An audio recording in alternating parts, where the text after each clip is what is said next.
Hello everyone, and I have a very exciting Bobby Fischer chess game to show you. So Fischer had the white pieces. His opponent was the Croatian chess master Mario Bertok. This chess game was played in the Rovinj Zagreb chess tournament from 1970. So Fischer starts the game with e4, c5 Sicilian defense, knight to c3, knight to c6, and knight from g to e2, e6, g3, d5, e takes on d5, and then bishop to g2, attacking the pawn, defending d4, c takes, knight takes, bishop to g4, queen to d3, bishop to e7, h3, bishop goes back, and then capturing the pawn, and then both players castled. And we can see that this e-pawn is a weakness for black. This was black's Achilles heel. Bishop to g5, h6, bishop to d2, queen to d7, and then rook over, targeting the Achilles heel, and then unpinning the pawn, rook over, a3, h6, f4, rook over, and then g4, expanding from the king side, queen to f7, and simply g5.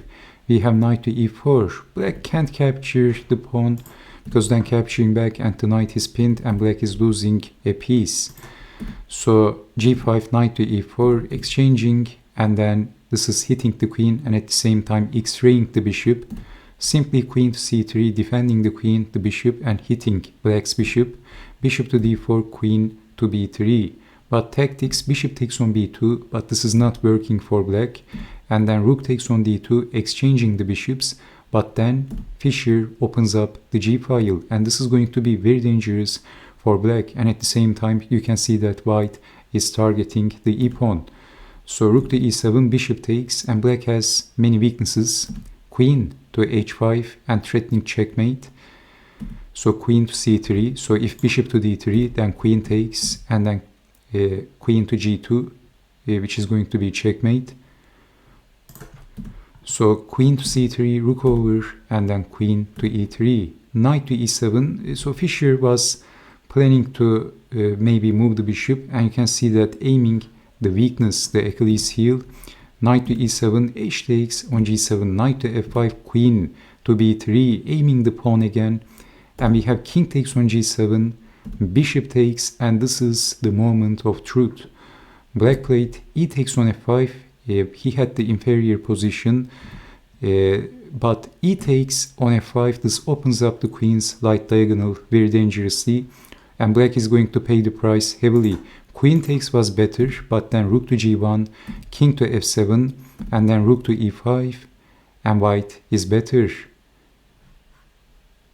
But in this position, e takes on f5, and white has a winning move. Can you see that move? Bobby Fischer basically played the final move, and after that final move, black threw in the towel, he resigned.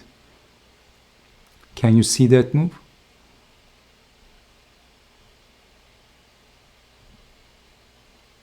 Rook to g1, and this is a horrible mating net for the black king. Black is getting mated or losing the queen. Bertok resigned. This was forced resignation. So the possible continuation, if king to h7, let's check out all of them. Then check, and then check, rook to e6, and then checkmate.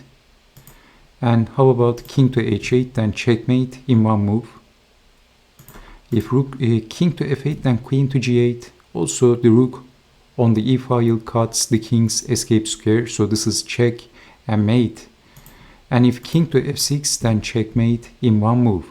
So is it possible to defend? Well, black can try queen to g4, this desperate move, only for prolonging, and black is losing the queen, and black is not going to survive.